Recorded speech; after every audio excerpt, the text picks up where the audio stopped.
de Guanacaste, Costa Rica, y que procuramos a través de este programa tener conversaciones sobre la realidad internacional y la realidad nacional con invitados y con invitadas que conocen del tema. Para hoy el programa ha invitado a 3 personas de la región, de aquí, de la región de Guanacaste, para conversar con ustedes allá en casa. Pero antes de presentarlos y de presentarlas, quiero mostrarles un video para introducir el tema de hoy, que es el tema de la solución de controversias y el papel del derecho internacional en la solución de controversias. Entonces, antes de presentar a las personas a compartir esta conversación con nosotros y con ustedes, pues vamos a ver este video y volvemos apenas finalice.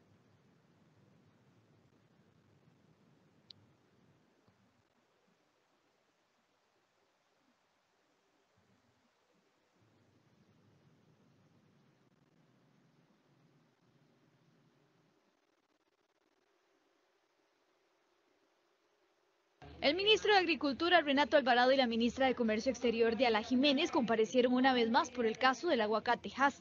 Ante los diputados dijeron que están tratando de conciliar con México para evitar un juicio. Este proceso debe pasar por 3 fases. Un panel es como un juicio y uno, como persona o como miembro de una empresa, lo último que quiere es llegar a un juicio. Lo que se establece ahí es el principio de preferir siempre resolver las cosas de manera directa, de manera bilateral. México y Costa Rica también tienen ese espíritu y en cualquier momento del procedimiento, en cualquier momento del panel, las partes pueden llegar a un acuerdo y en este caso México, que es la parte reclamante, puede retirar el panel o el caso. Las autoridades de México presentaron una queja ante la Organización Mundial del Comercio porque Costa Rica le restringe la importación del aguacate desde mayo del 2015. El ministro Alvarado dice que el mercado está abierto siempre y cuando el producto no venga contaminado. Le voy a contar una historia. En enero del 2018, los mexicanos mandaron un contenedor que no venía contaminado y le íbamos a dar el ingreso a ese aguacate. Lo que pasa es que 2 días antes de darle nosotros el ingreso, mandaron desde México una información diciendo que los documentos que nos habían enviado eran falsos. Pero el aguacate que venía de México no venía contaminado con la mancha del sol y lo íbamos a dar el ingreso. Entonces, el mercado no está cerrado. Costa Rica mantiene la restricción fitosanitaria a los productos que padecen de la enfermedad de la mancha del sol. Según el jerarca, con estudios e inspecciones comprobaron que los cultivos nacionales no la tienen.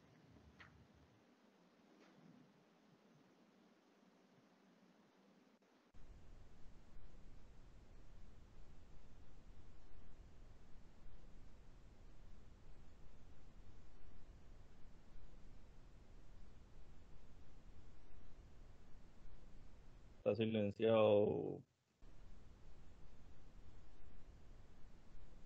Bueno, una vez que hemos visto el video introductorio, voy a pasar a presentar a las personas que nos van a acompañar hoy para conversar.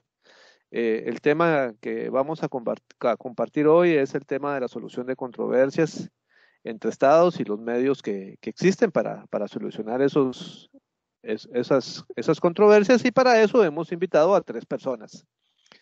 Nos acompañan hoy en el programa Marilyn Prendas, experta en comercio internacional. Nos acompaña también el señor Gerson Restrepo, que tiene una trayectoria importante en materia de solución de controversias, y Sofía Gutiérrez, que también es, además de conocedora del tema, tiene una importante trayectoria en materia de comercio internacional. Con ellos y con ellas vamos a conversar hoy sobre el tema. Y para ello quisiera como lanzar una primera pregunta tal vez a Marilyn. El video nos muestra la situación de 2 estados que convergen en un conflicto, en este caso por el conflicto del aguacate. ¿Qué significan los conflictos en el sistema internacional?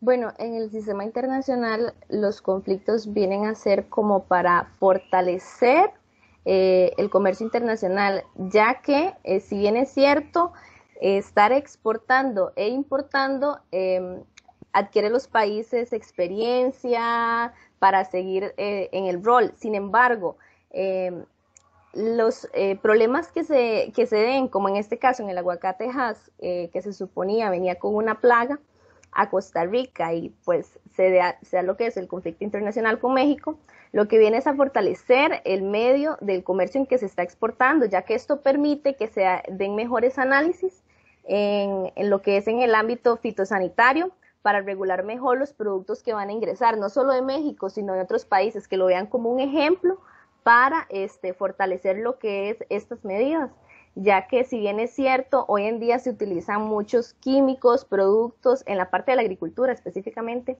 para alimentos, como es este caso el aguacate, entonces piñas, plátanos, otro tipo de productos que se utilicen, ven como esto un ejemplo para fortalecer lo que son sus medidas sanitarias y fitosanitarias. Entonces en los conflictos lo que se hace es, pienso yo, que es fortalecer estas medidas.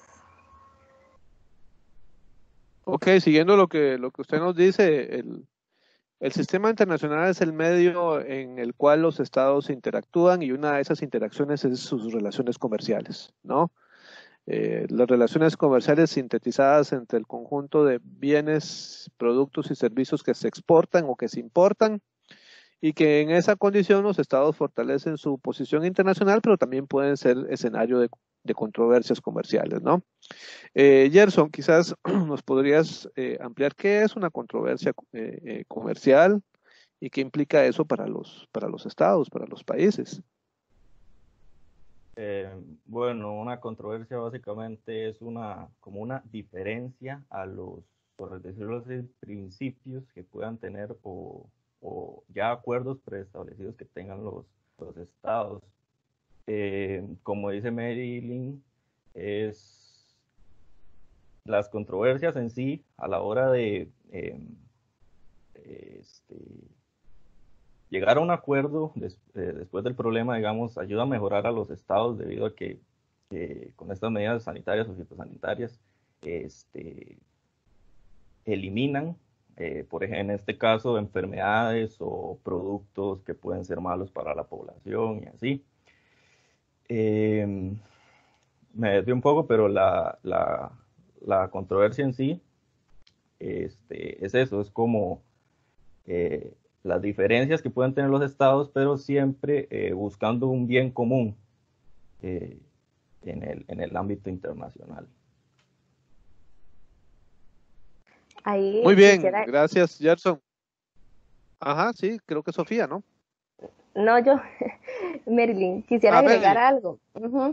En esto de que se habla de solución de controversias, para poder, digamos, establecer en sí que la solución de controversias se tiene que tener claro el derecho internacional que está mediado entre ellos, ya que en los estados, digamos, van a ser regulados por ello, por el derecho internacional, y esos derechos son los que hacen que se ejerzcan controversias, ya que se permite o no se permite ciertas condiciones, ciertas normas.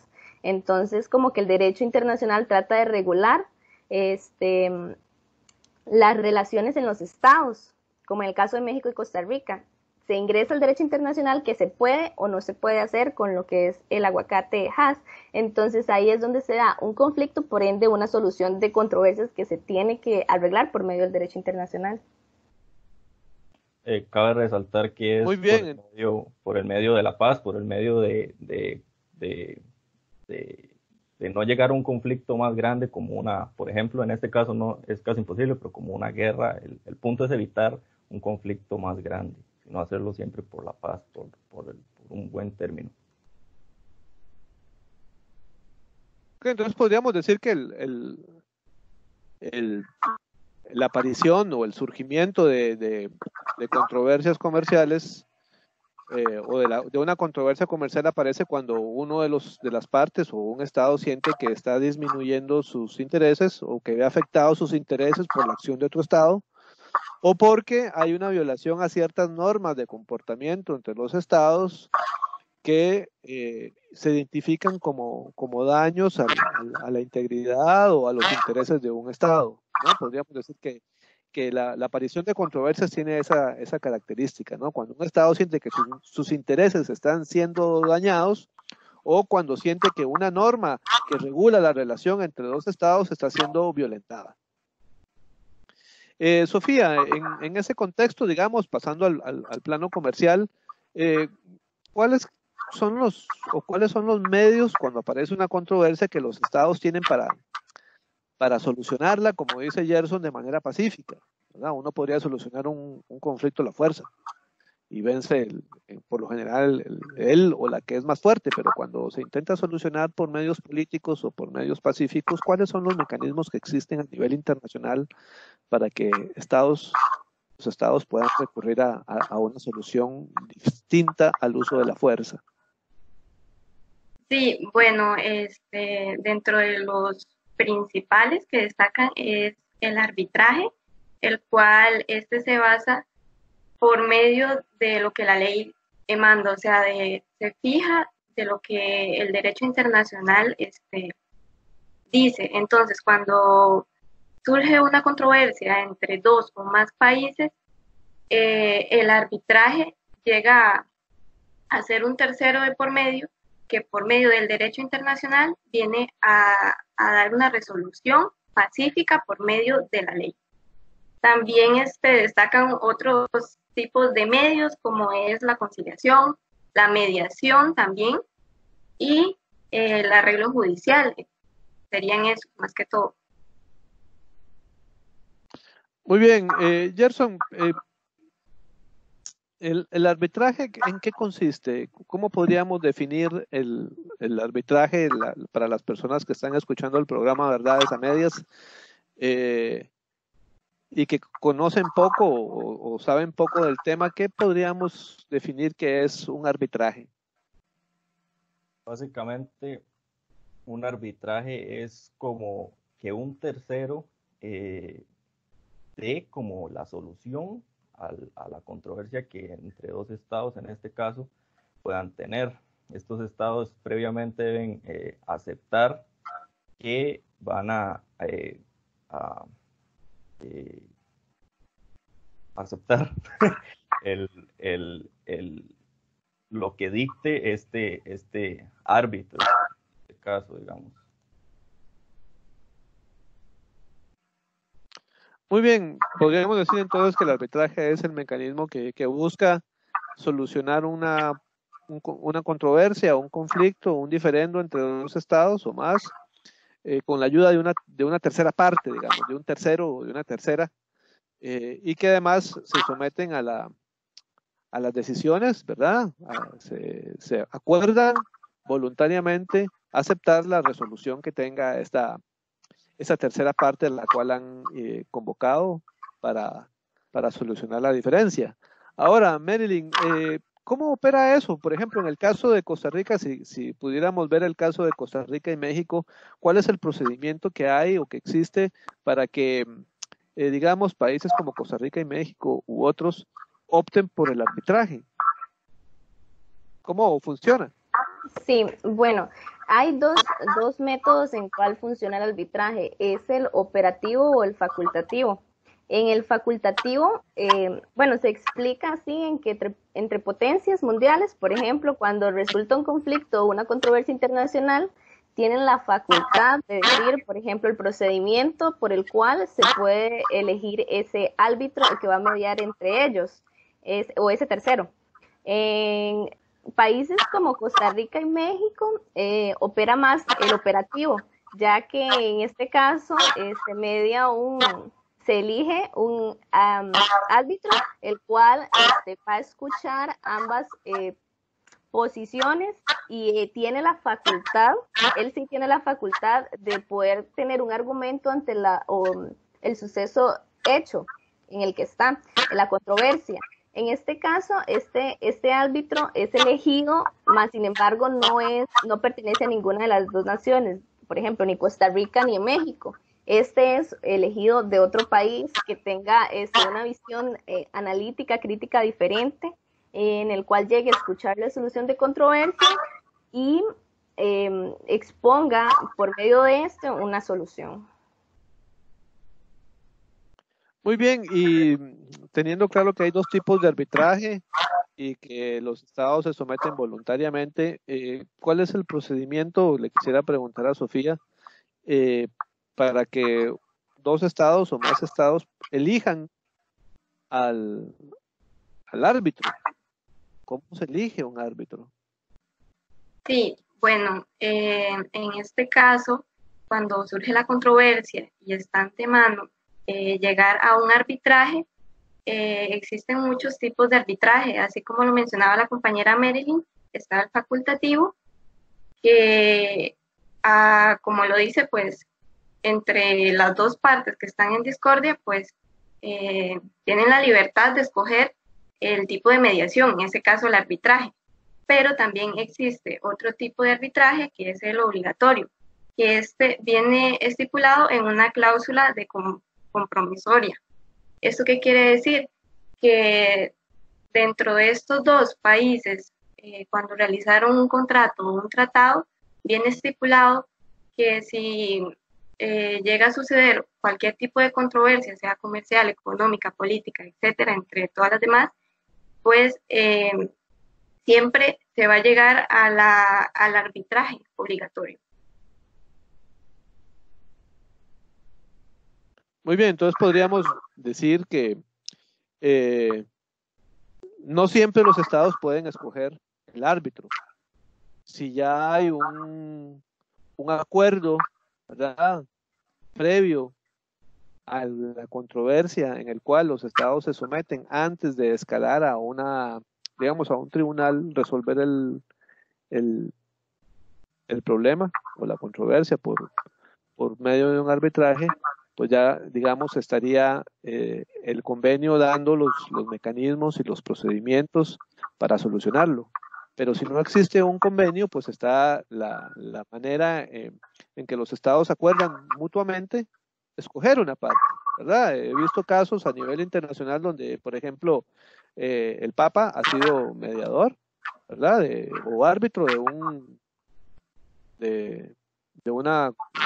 conflicto, de una controversia. A veces figuras importantes, digamos, en el caso de Costa Rica y Nicaragua hace muchos años, fue el presidente Grover Cleveland, por eso los famosos laudos Cleveland entre Costa Rica y Nicaragua, donde él fue el árbitro y dictó una sentencia luego de estudiar el caso. Entonces, bueno, los estados pueden, como lo han dicho ustedes, encontrar dos maneras de solucionar por medio del arbitraje. Una que ya está, digamos, prescrita antes de que ocurra la controversia por medio de un acuerdo, y ahí se establecen los mecanismos y los procesos que hay que seguir. Y la otra es el mecanismo facultativo, que los estados se someten voluntariamente a respetar y acatar la decisión del árbitro, y que para eso tienen que entrar en un proceso de negociación y ponerse de acuerdo para ver cuál es la persona o la figura que va a fungir como árbitro, ¿verdad? De hecho, de la controversia. Ajá. De hecho, a los países, digamos, ya sea obligatorio o facultativo, se les notifica cómo va a ser el proceso. O sea, no se puede imponer ciertas normas. Por ejemplo, en el obligatorio ya hay un tratado de por medio, pero de igual manera, al saber los países que ellos tienen ya un proceso definido, igual se les notifica cómo va a ser ese proceso, en el cual no se puede alterar ninguna de las partes. Igual en el proceso facultativo, a ellos se les notifica y como que se les piden los argumentos por los cuales ellos desean, qué sé yo, si se tiene que pagar algo, cuánto va a ser la cantidad que se va a pagar, o se ponen de acuerdo con el fin de que no se llegue a una controversia más grande. Bueno, y aquí tengo una pregunta que me salta de lo que ustedes nos han estado explicando. ¿Qué pasa si alguno de los estados no está de acuerdo? ¿Qué pasa, por ejemplo, si uno de los estados dice no estoy de acuerdo con el procedimiento, o no estoy de acuerdo o no logran encontrar una parte, un tercero que sea el árbitro? ¿Qué sucede?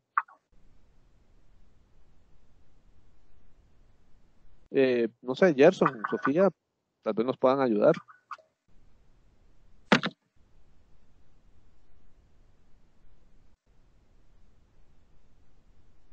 Bueno, yo tengo una teoría. No estoy muy segura, pero tengo una teoría. Existen dos tipos de controversias, que son las jurídicas y las políticas, ¿verdad? Entonces las jurídicas tienen que ver en relación al comercio. Si existe alguna diferencia entre ambos estados, o bueno, no solamente puede ser un comercio, sino la interpretación de un tratado. Si algunas de las partes no estarían de acuerdo, entonces puede regir lo que es una controversia política en la cual no se está de acuerdo, tal vez con una norma de elección del arbitraje o el método de la mediación, entonces se da una reestructuración de las normas, entonces siento que entraría a una controversia política y ya ahí es más diferente el proceso.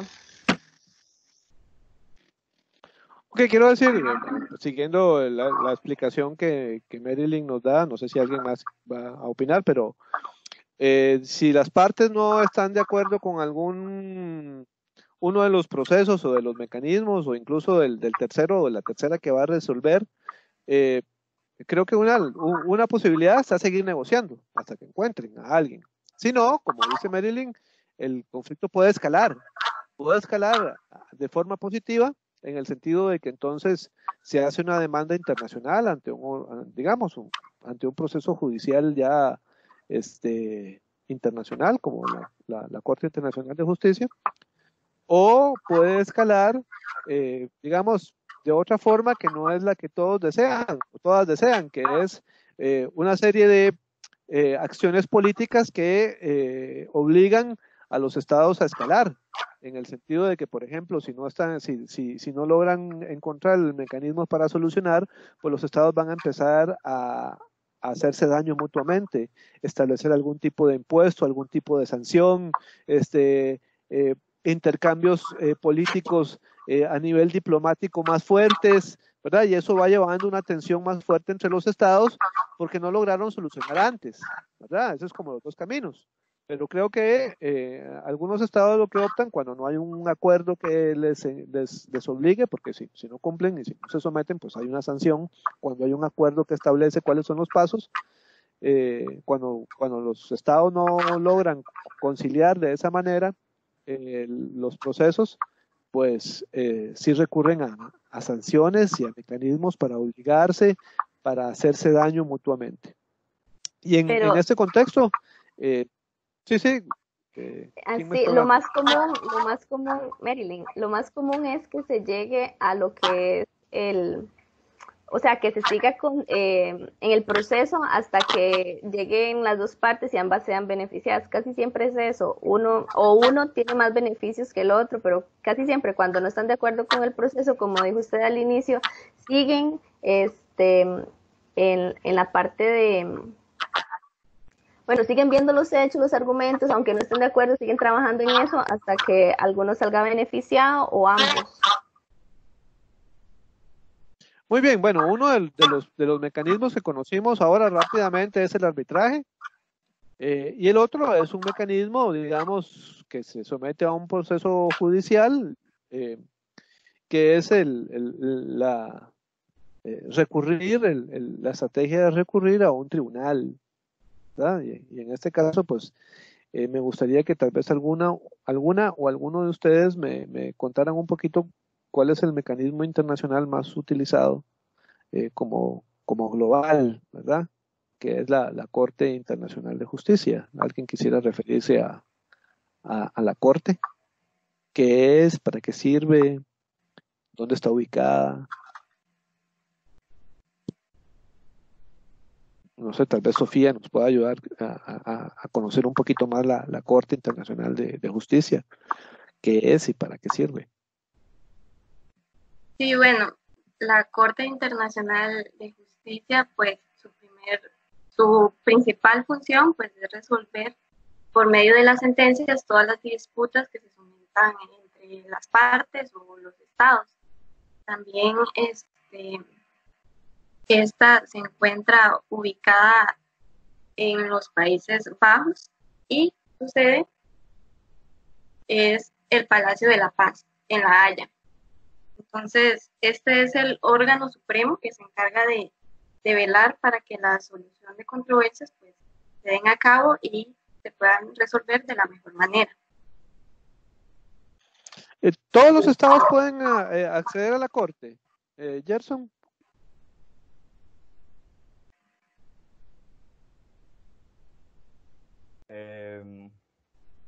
Sinceramente, no lo sé.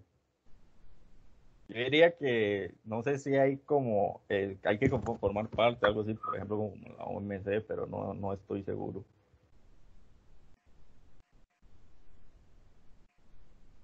Marilyn, ¿todos los estados pueden acceder a la corte? No estoy segura si todos pueden acceder, pero sé que hay diferentes, no solo existe, digamos, la Corte Internacional como medio, sino que también pueden ingresar por otros acuerdos para poder solucionar su conflicto. Bueno, yo creo que la mayoría de los estados pueden acceder a la Corte porque la Corte, como ustedes saben, es un producto de Naciones Unidas, es un órgano de Naciones Unidas, se desprende de Naciones Unidas y surge, aunque ya habían antecedentes de mecanismos de solución de controversias, sobre todo de la guerra, ¿verdad? Mecanismos para evitar la guerra. Este es como un esfuerzo muy importante para evitar que los estados recurran inmediatamente al uso de la fuerza ante un conflicto. Entonces, se crea en el marco de Naciones Unidas y por supuesto los estados miembros de la Corte son estados miembros de Naciones Unidas. Todos los estados miembros de Naciones Unidas pueden acceder a la Corte. El tema aquí es cuando, por ejemplo, los estados están de acuerdo porque tiene que haber una voluntad, ¿verdad? Por ejemplo, en el caso de Costa Rica, de Costa Rica y México, o de Costa Rica y Nicaragua, para seguir con esos ejemplos, los estados tienen que estar de acuerdo en que esa controversia, ya que no la pudieron solucionar de manera bilateral o no se pusieron de acuerdo para solucionarla por medio de otros procesos como los que señalaron anteriormente, una mediación, una conciliación, un arbitraje, si eso no es posible, pues recurren a la vía judicial, que es la corte, un tribunal. Vamos a ir ante un tribunal a solucionar eso, ya que no nos pusimos a poner de acuerdo nosotros dos, ni decidimos que a un tercero nos ayudara a solucionar la controversia, pues recurrimos a otra vía que es un tribunal, ¿verdad? Y este tribunal es un tribunal internacional. Entonces, tiene que haber esa voluntad de los estados para recurrir al tribunal. Su competencia es prácticamente, digamos, como ustedes lo mencionaron ahora, facultativa, es decir, los estados facultan a la Corte para que conozca y resuelva, ¿verdad?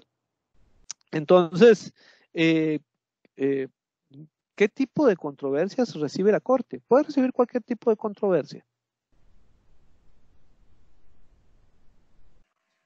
No, estas Sofía, claramente, sí, estas claramente solo reciben de tipo judiciales y jurídicas, más que todo en eso se basan, porque ya si surgen otros tipos de controversias, no sé, por ejemplo, territoriales, comerciales, pues estas se dan en otro tipo de mediación o otro tipo de instituciones que se encarguen de resolver este tipo de controversias. Pienso yo. ¿Alguna otra opinión de las personas que hoy nos acompañan? Esta se da con el fin de proteger los derechos humanos y podemos ver casos específicos que no solo en la parte del comercio, que es nuestro ámbito, sino también en la parte como el conflicto que hubo entre Costa Rica y Nicaragua, territorial, entre crucitas, que se ve el hecho de que ellos también no logran conciliar entre ellos y van a un órgano en el cual se regule o se tome una decisión acerca de a quién pertenece. Entonces, el derecho de que el territorio pertenezca a un país o algún derecho humano el cual se necesite, se está violentando y la Corte pues pueda mediar o pueda ayudar a buscar una solución. Ok, si interpreto lo que ustedes me están contando, el mecanismo de la Corte es una instancia, digamos, que puede ser rápida, en el sentido que los estados, antes de negociar y antes de buscar una tercera parte para que les ayude a solucionar, buscan la Corte, ¿verdad? Puede ser es un mecanismo directo, digamos, pero también puede ser una última instancia. Los estados primero negocian, los estados buscan solucionar de manera bilateral o a través de una tercera parte la solución, y como última instancia la Corte. Puede ser de manera directa, ¿verdad? Que antes no queremos hablar el uno con el otro, no queremos negociaciones, ¿verdad? Pueden recurrir a la Corte directamente, como ha sucedido en el caso de Costa Rica y Nicaragua, que muchas veces Costa Rica, antes de buscar la posibilidad de ir a la Corte Centroamericana de Justicia o de buscar una mediación o una conciliación o un arbitraje, va directamente a la Corte, ¿verdad? Así, directo. Y otras veces puede ser que escale, ¿verdad? Son De hecho, caminos para llegar a una solución. De hecho, cuando se llega a la Corte, a pesar de que los ¿Sí? países ya, por ejemplo, ya no quieren o no desean hablar entre ellos, la Corte les da como recomendaciones para que puedan llegar a un acuerdo, pero si incluso las recomendaciones que se le dan no están de interés de ambos estados, entonces ya siguen el proceso, el cual es más judicial. Ok, voy a ir más rápido porque, digamos, el tiempo se va volando. Ya llevamos 45 minutos de grabación, parece mentira. Uno quiere hacer un programa corto y se va muy rápido. Pero bueno, la otra pregunta que estaba ahí y que me parece muy interesante es el tema de si la Corte ve todos los temas. Pues sí, efectivamente, la Corte puede ver todos los temas que los estados quieran someter, ¿verdad? Salvo aquellos que no son estrictamente entre estados. ¿Verdad? La Corte no tiene competencia para ver conflictos de tipo privado. Para eso existen otros mecanismos. Por ejemplo, una empresa con un Estado, eso digamos es muy difícil que la Corte lo pueda ver, o una persona con un Estado, aunque como señaló Marilyn, han habido casos donde la Corte ha visto por la competencia de los derechos humanos, ¿verdad? O por el tema de los derechos humanos, han habido casos donde se ven temas de personas con Estados, pero prácticamente la competencia de la Corte es entre Estados. ¿Verdad? Los estados someten a la jurisdicción de la Corte la solución de determinados problemas entre ellos, ¿verdad? O porque ven dañados sus intereses o porque ven afectada, violentada una norma que regula la conducta entre ellos. Ahora, la otra pregunta que tengo rápidamente es, ¿solo para eso sirve la Corte o la Corte tiene otras funciones? Además de ayudar a solucionar controversias. Por ejemplo, que el país someta una consulta a la Corte. Digamos, la posibilidad, digamos, en el caso de Costa Rica con Nicaragua, que Nicaragua hiciera una exploración petrolera en la frontera marítima de Costa Rica con Nicaragua, y que el país tenga dudas y diga, bueno, yo no estoy seguro si eso violenta o no violenta mis derechos o mis intereses, pero someto a consulta de la Corte eso. Eso también la Corte lo puede recibir. ¿Qué otro tipo de funciones tiene la Corte? Bueno, pienso que la Corte, bueno, en principio o como base, digamos, es meramente derecho como para solucionar diferencias. Esa es la base, digamos. Pero también uno es posible que resuelvan dudas y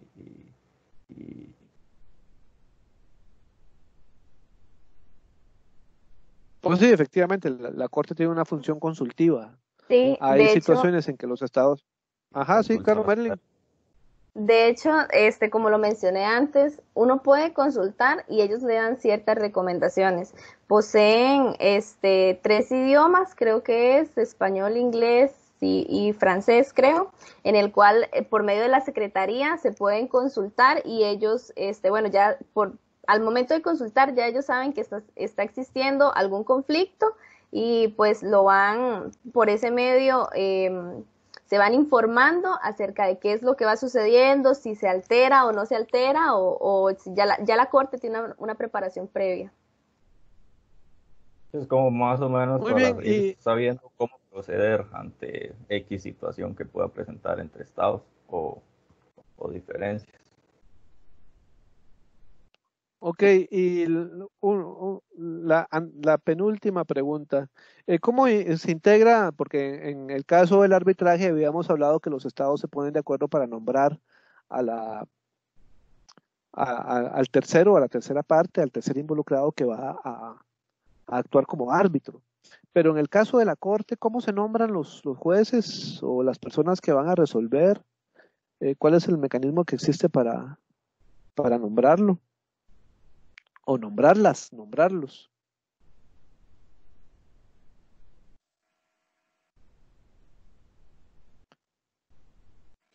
Como Anthony Maryland, al igual que los árbitros, los jueces no se escogen así porque sí, sino que estos tienen que ser, ¿cómo puedo decir? Que se dediquen específicamente a esta materia y que no sean del origen de donde se encuentran los conflictos entre ambos países.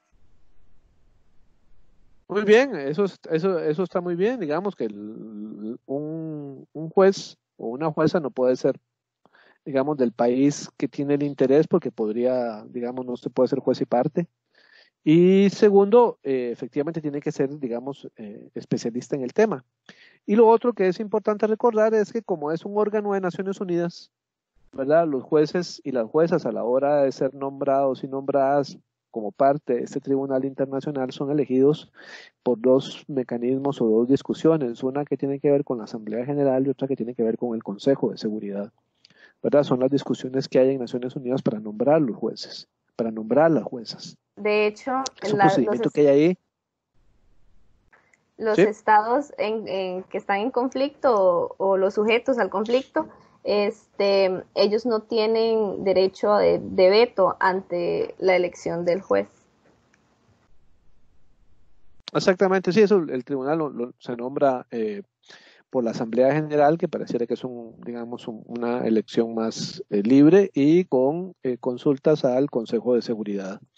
La última pregunta que tengo en esta conversación, que ya está a punto de terminar, es que hemos visto que, bueno, los estados tienen una serie de relaciones entre ellos, unas son las relaciones de comercio, y que en ese intercambio comercial de bienes y servicios que operan entre los estados pueden surgir controversias, ¿verdad? O intereses que se ven afectados o normas que los estados violentan y que ese es como el germen o el producto de la aparición de una controversia, de un conflicto. Pueden también haber conflictos políticos que se expresen comercialmente, ¿verdad?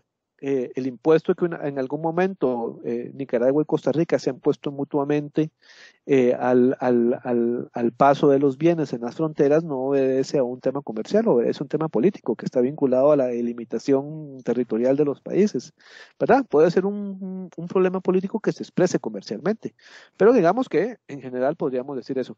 Ahora, cuando aparece una controversia, hemos visto que hay un mecanismo que se llama arbitraje, entre otros, que Sofía nos mencionó, la mediación, la negociación, la conciliación y otra serie, pero el que más se utiliza a nivel internacional, incluso históricamente, ha sido el arbitraje. Es el que podríamos decir que está más desarrollado jurídicamente. Y luego de eso hay otro mecanismo que es el proceso judicial ante un órgano, digamos, global como la Corte Internacional de Justicia. Aquí la pregunta que les tengo, ¿qué otro tipo de mecanismos existen para solucionar, ¿verdad? De este tipo, digamos, más multilaterales, ¿verdad? Porque la conciliación, la mediación puede ser bilateral, pero ¿qué otros mecanismos de solución multilateral existen?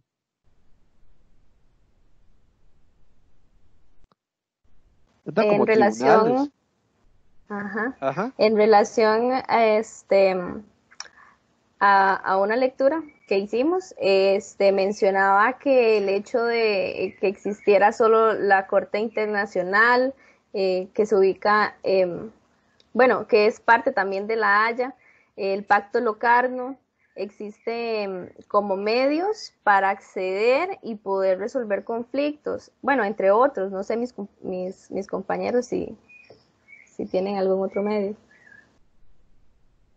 Es importante recordar, porque ahora que lo mencionaba, que los conflictos pueden ser, se pueden expresar de manera comercial y podemos evidenciarlo como en el caso de China y los Estados Unidos, que se evidencia desde una tensión que surge política hasta un hecho comercial, como es el caso de que hemos evidenciado este año. Bueno, como ustedes lo han dicho, la solución de controversias tiene, digamos, alternativas pacíficas. La que está más desarrollada jurídicamente es el arbitraje.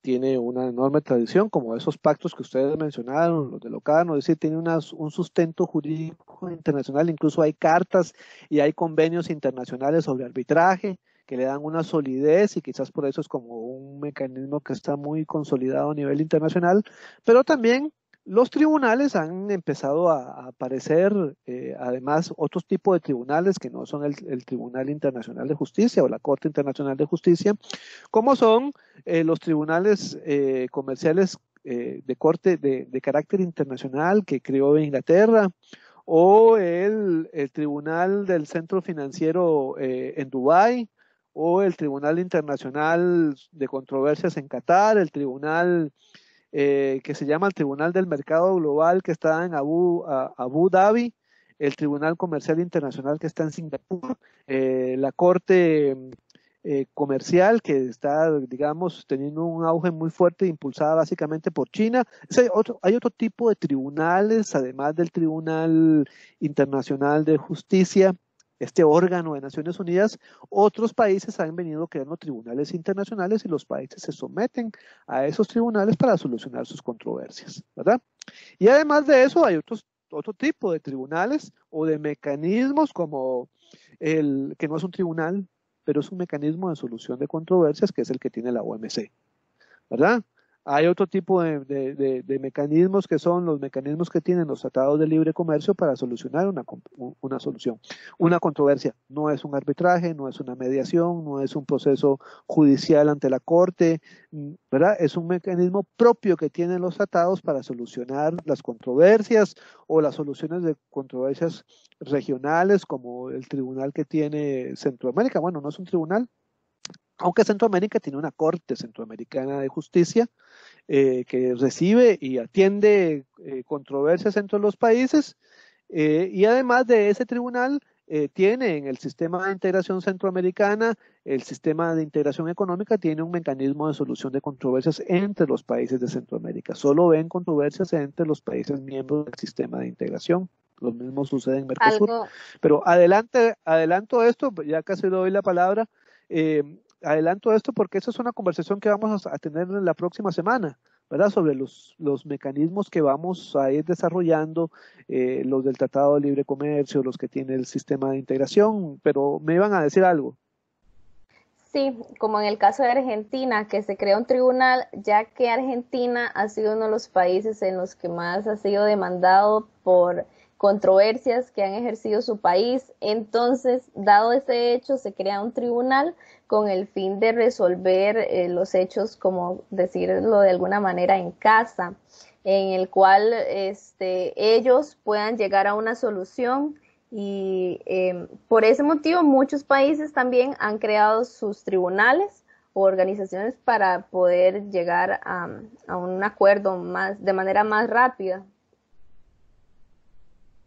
Muy bien, sí, efectivamente, digamos, los países buscan solucionar de manera más expedita y quizá por eso buscan alternativas a la Corte, que tiene un procedimiento un poquito largo y hay que esperar, ¿verdad? Incluso hoy, la semana pasada, lo conversábamos en periodos durante la situación mundial que ha provocado el COVID, y después probablemente muchas de las soluciones de controversia se van a alargar, ¿verdad? Se van a acrecentar, su periodo de solución va a ser más largo porque ahora ninguno de los representantes de los países puede viajar. Yo el otro día tenía que mandar unos paquetes fuera del país y imposible mandar los paquetes porque no hay vuelos. Todo está suspendido. Entonces, si no se puede mandar un paquete, pues los representantes de los países no pueden viajar, los jueces y las juezas no pueden viajar al lugar donde están y hay algunos mecanismos a nivel internacional que han estado probando ese tipo de mecanismos como en línea para solucionar, para reunir a las partes, pero no ha sido lo normal y pienso, no sé, me gustaría escuchar la opinión de ustedes sobre qué va a pasar después de todo esto. A veces siento que van a surgir controversias por resentimiento, ¿verdad?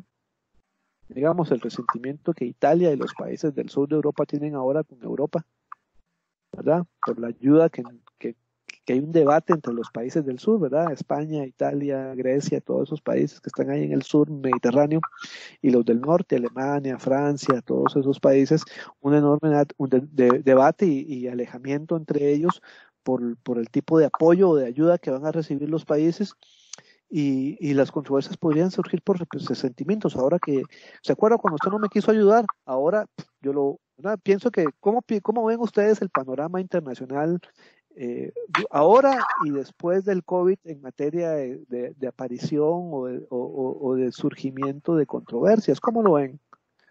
¿Qué reflexiones han hecho sobre eso? Bueno, en mi opinión, siento que el mundo, pues en estos momentos es como una marca. Estamos marcados con la pandemia y esto viene a ser pues un cambio totalmente radical a lo que anteriormente veníamos viviendo. Entonces, con respecto a las controversias, yo siento que si anteriormente han surgido controversias de cualquier tipo, ahora con más razones, como lo acaba de decir usted, por resentimientos, que ahora por la caída del petróleo, que el comercio mundial está totalmente paralizado, se podría decir así. Entonces esto va a traer, pues yo digo que consecuencias negativas, porque va a costar que a nivel mundial los países se puedan volver a recuperar. En mi caso, muy bien, ¿alguna otra opinión de ustedes? ¿Sí? Marilyn. En mi caso, yo lo veo, bueno, voy a dar mi opinión desde el punto de vista en América.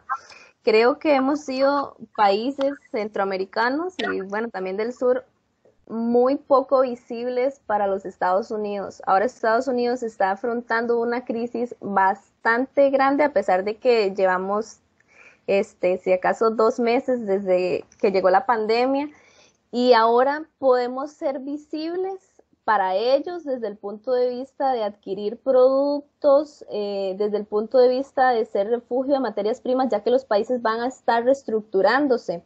Entonces, podemos ver un ejemplo claro en el caso de la exportación de flores que se da de Costa Rica a los Estados Unidos. Estados Unidos importa gran cantidad de flores de los países centroamericanos y Costa Rica ahorita está viendo afectado su mercado. Ayer salió una noticia en Canal 7 en el cual los productores costarricenses están viendo una gran cantidad de baja en la exportación, ya que ha sido muy difícil, como lo dijo usted al enviar el paquete, encontrar un medio de exportación ágil, rápido, que pueda llegar al momento. Igual en Estados Unidos ahorita no hay demanda como lo había antes de la importación de flores. Entonces, ahora, si no éramos visibles antes, podemos ser visibles.